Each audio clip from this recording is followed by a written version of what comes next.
Saya yakin bahwa biangan seperti itu, makanya insya Allah jadi tumakun reye taroi mere pasiota ukola kaita taroi pasengara rila kaita sehingga kemanapun pergi Pak insya Allah. Nah, itu yang pertama. Yang kedua, kenapa banyak terjadi perceraian? Oleh karena banyaknya terjadi kekerasan dalam rumah tangga.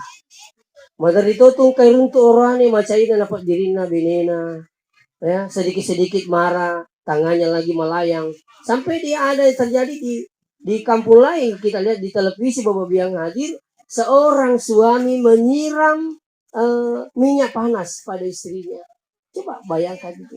Bahkan ada yang sampai membunuh istrinya. Inilah kekerasan yang terjadi. Apalagi ya korban ini, bela poli ini mabuk poli magal di silo bolana macai. Biasanya lah kemuru-muru ini bini. Nah, dan ingat, setiap ada masalah, coba hadapi masalah itu dengan baik. Hadapi masalah itu dengan tenang. Karena terkadang kalau sudah nafsu kita memuncak, pada akhirnya kadang ini melayang Bapak Biang hadir. Apalagi orang yang berkeluarga itu ada setan khusus yang dikirim oleh iblis namanya setan ad-dasin. Setan ad-dasin ini berusaha bagaimana membuat keluarga seseorang itu selalu bermasalah. Ya, di manakah selalu berada dasin itu? Dasin kadang berada di makanan. Makanya kalau makan usahakan berdoa. Allahumma barik lana fima razaqtana wa qina azabannar. Doa ini bagus sekali ketika kita berdoa, terus kita makan. Semua yang kita makan kalau dapat berkah dari Allah, maka semua yang membuat penyakit akan dibuka oleh Allah Subhanahu wa taala. Yang kedua, dengan memakan makanan yang berberkah, maka insya Allah tubuh ini, jasad ini akan mudah melakukan perintah Allah Subhanahu wa taala. Itulah kelebihan ketika kita berdoa. Tapi sebaliknya, kalau makan tanpa doa, tanpa bismillah, maka Anda makan dengan bersama asyaitan. Termasuk setan ada di situ. Ya. Selalu bikin kacau rumah tangga.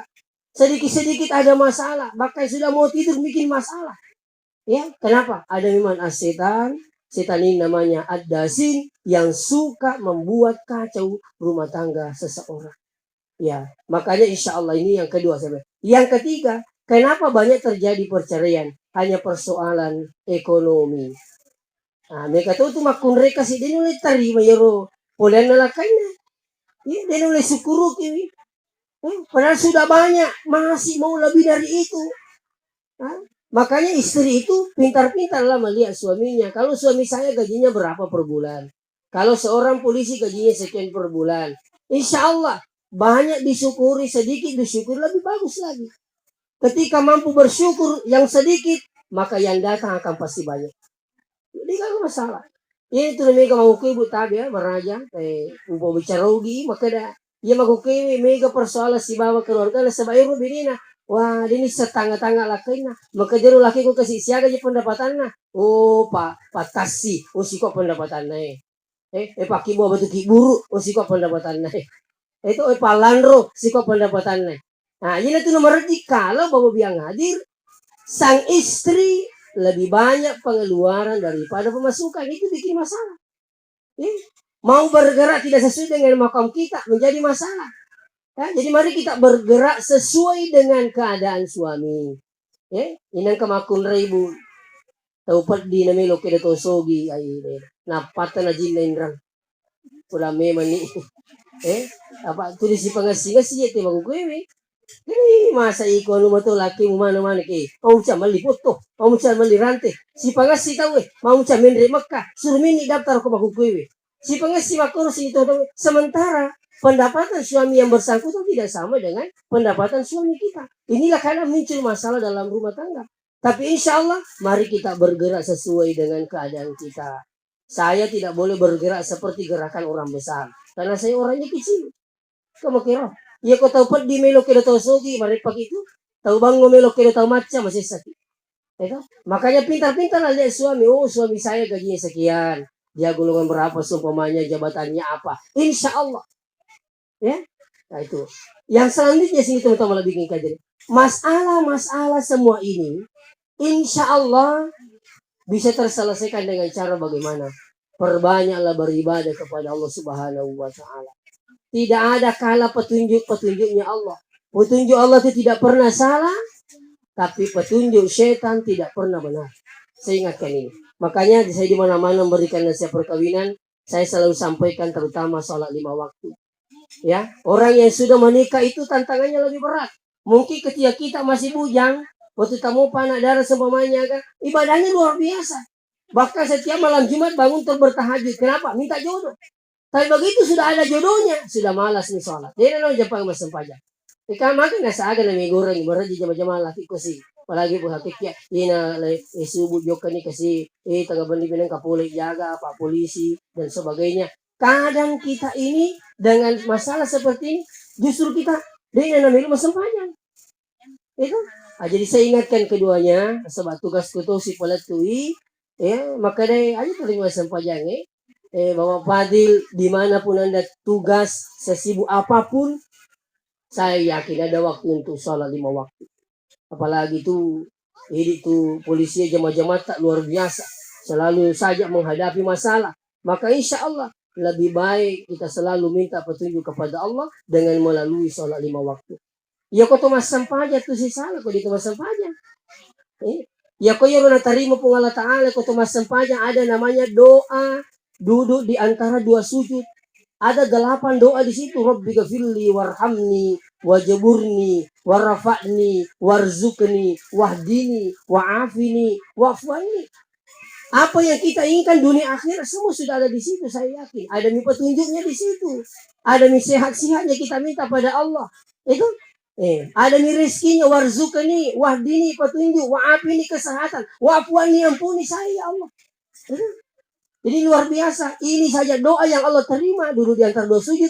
Luar biasa berkat dalam tutungata. Saya yakin kita semua butuh dengan ini 8 apa doa yang di dalam sholat itu sendiri. Makanya saya ingatkan insya Allah. Terutama kalau biasa pengantin baru. Ya berat sekali laksanakan sholat subuh. Ya jangan meraji sampai subuh si tak bisa membangunkan lah insya Allah. Ya. Apakah nama bila te polis sempajangi marumuk tu na pagaw te anu masalah ia ko mabili puli te wising sampaikan. Itu saya ingatkan. Yang terakhir saya ingin sampaikan kepada kedua mempelai bahwa biarpun bagaimana sholat kita dengan baik kita laksanakan tapi durhaka pada orang tua semuanya tidak diterima oleh Allah Subhanahu wa taala. Ada keberkahan Allah berikan sangat dekat dengan kita. Apa itu? Keberkahan kedua orang tua. Saya yakin Anda tidak hadir di tempat ini andaikan bukan doa usaha orang tua. Luar biasa tuh batina bapak ta bapak dil. Ya, emak ta sebelumnya selalu ngelodong ki. Di kamar ada barakat nama-nama tuh Pak Dona almarhumah. Ya, kalau saya tidak salah itu mungkin. Pak Dona almarhumah sampai Anda bisa berhasil jadi polisi. Aja lalu tak lupa iya. Jangan merasa bahwa sahibat saya bisa jadi polisi. Sepintar saya bisa jadi polisi. Luar biasa tuh aku ragana tuh matawai. Ya ko yero le tule mingerai ko yero talupa yero na uzubillah min zalik. Tapi ko yero tule mingera ro batina usaha to mate mapak depu kasi napas sekolah ki nong kosugi ki sampai Anda bisa jadi polisi. Digagalalan na meloki maloraka ri dua pajajata. Nah, justru sebenarnya Anda perlu berniat. Kalau sekarang Anda dibahagiakan oleh orang tua, maka coba putar. Saya lagi berusaha membahagiakan kedua orang tua saya. Bagaimana membahagiakan kedua orang tua? Mungkin bapak atau masih ada. Banyak kesempatan untuk membahagiakan kedua orang tua kita, bapak kita. Lebih-lebih mau membahagiakan orang tua yang namanya ibu. Apa dia agak cawi ibu bos kena. Mau peko batin nanti makare sedul lepak pada ibu. Papa mulo pi tampu bawa Fadil urasa pasti dia tinggal rangi. Jelas na pura ki tampu tuh. Pura ki mana kan digendong berapa tahun. Itu tidak bisa dinilai. Air susu ibu saya tidak bisa dinilai mau bilang hadir. Belum dia berdoa. Mudah-mudahan anakku sehat selalu. Mudah-mudahan anakku sukses. Itulah doanya selalu orang tua menyertai kita. Itu. Makanya sekarang Anda berniat. Bagaimana cara membahagiakan orang tua sudah meninggal dunia? Banyak jalan. Bahkan tidak menjadi penghalang seorang anak untuk berbakti kepada kedua orang tuanya ketika orang tua sudah meninggal. Bagaimana cara? Insya Allah. Usahakan setiap kali berdoa ingat orang tua. Rabbi ghafirli wali walidayya warhamhuma kama rabbayani sagira. Ya kodi mapala padil wadangi matu bineta. Kodi ya mapala gero pak guru kak. Itu Rabbi ghafirli wali walidayya setiap kali habis salat usahakan baca doa ini. Ketika Anda baca doa ini, maka Anda pasti mengingat orang tua. Itulah cara pertama membahagiakan orang tua. Yang kedua, cara yang kedua membahagiakan orang yang telah meninggal dunia, sedekahkan. Ya, mau sedekah di masjid, mau di pondok pesantren, Anda bersedekah. Ingat, 50% niatkan untuk orang tua kita. Itu pesannya Syekh Ali Jabir almarhum, bahwa siapa yang ingin membahagiakan orang tuanya, sementara untuk sudah kembali menghadap Allah, maka setiap kali Anda bersedekah di masjid, pondok pesantren, rumah tahfiz, ingat, niatkan 50% untuk orang tua. Ingat itu. Walaupun sebenarnya Anda setiap hari bersedekah diperuntukkan untuk almarhumah, masih jauh belum sebanding dengan pengorbanan orang tua. Jangankan pengorbanan harta, sampai pengorbanan jiwa sekalipun, pengorbanan perasaan sekalipun untuk kita, saya yakin. Nah, olehnya ini cara yang kedua. Jadi ingat, ya kau masih dekat ki, angkat tahu kita malai sara, tungkat gimana sih dekat kasih teman-teman. Mati nih loh. Itu udah 10 sabu, 50 sabu, 100 sabu. Iku masalah si dalih pemikir-mikir sih supaya turing ke beringan atau lu ketemu tuh. Itu yang kedua. Yang ketiga, bisa membahagiakan orang tua kita dengan cara bagaimana? Mudah-mudahan Anda punya rezeki masih kembali ke tanah suci untuk melaksanakan umrah atau haji. Silakan umrahkan. Saya selalu sampaikan jamaah, jangan tinggalkan Mekah sebelum berumrah untuk orang tua. Namanya badal umrah. Badal umrah. Anda berumrah untuk kita dulu. Besok lagi pakai ihram. Kembali ke Tanah Im, setelah masuk tawaf, setelah itu sa'i, setelah itu tahalul. Maka berniatlah umrah yang kedua itu untuk ibu tak. Itu. Berangkat lagi besoknya berumrah untuk siapa lagi? Untuk bapak tak. Selanjutnya siapa lagi? Untuk nenek tak. Saya yakin orang tua sangat gembira menerima pahala badal umrah. Bahkan lebih hebat lagi kalau ada yang mampu melaksanakan badal haji. Itu, ya haji yang itu betul mending. Aja kamang ke kue pole ni kedua haji sementara induk kasih dia pernah kena pole. Nah mati. Silakan lakukan badal haji pembiayaan haji. Salah satu cara membahagiakan orang tua namanya badal haji, pengganti haji. Caranya bagaimana? Kalau yang afdalnya melakukan anaknya, anak nama lebih menerima haji ini, tapi dengan catatan nanti berangkat yang kedua kalinya. Itu, ya Rasulullah boleh kasih berhaji untuk orang tuaku? Apa kata Nabi? Apakah Anda sudah berhaji? Maka pemuda anak ini bertanya, saya belum haji ya Rasulullah. Maka Nabi mengatakan, berhajilah dulu untuk dirimu, setelah itu berhaji untuk orang tuamu. Jadi tidak boleh menghajikan orang sebelum kita berangkat yang pertama kali. Ini nanti berangkat yang kedua kalinya bisa dipindahkan untuk selanjutnya. Itu. Nah menjadi persoalan sekarang, berangkat pertama saja berat sekali. Corona lalu sih. Ya. Itu. Ya, sekarang kalau di Sidrap, saya sudah sampai penyampaian dari tamu ini. Di Sidrap itu kalau mendaftar sekarang harus menunggu 45 tahun, Pak. Ini umum, reguler. Ada yang cepat sedikit menunggu 10 tahun, tapi itu plus bayar 170. Ada yang lebih cepat lagi. Ada sahabat saya berangkat sebelum corona, 3 bulan menunggu. Berangkat, berapa dia bayar? 280 juta. Maka kita kena boy. Ada yang lebih cepat lagi, 1 bulan bisa berangkat. Pada apure bola. Sulam mak apa juga tuh nak. Alhamdulillah mendampingi jamaah haji. Ya kalau ada yang bisa, insyaallah gratis tuh pak. Betulnya anugerah gratis. Nah, jadi mendampingi jamaah haji, insyaallah tidak bayar toki. Itu akan cepat berangkat. Yang penting nama sudah di situ, ya siap mendampingi jamaah haji, maka berangkat dengan gratis. Insya Allah, waktu 1 bulan sudah bisa berangkat. Insya Allah, siapa tahu dalek tak banyak segede. Anda sudah haji, kalau andaikan orang tua tak belum haji, Anda bisa berangkat yang kedua kalinya. Niatkan, mau sama orang tuanya, mau sama mertuanya dan sebagainya, boleh. Nah itu. Dengan catatan yang hadir, kalau sudah niat ini membahagiakan orang tua, sedekahkan, bahkan bisa membacakan Al-Quran.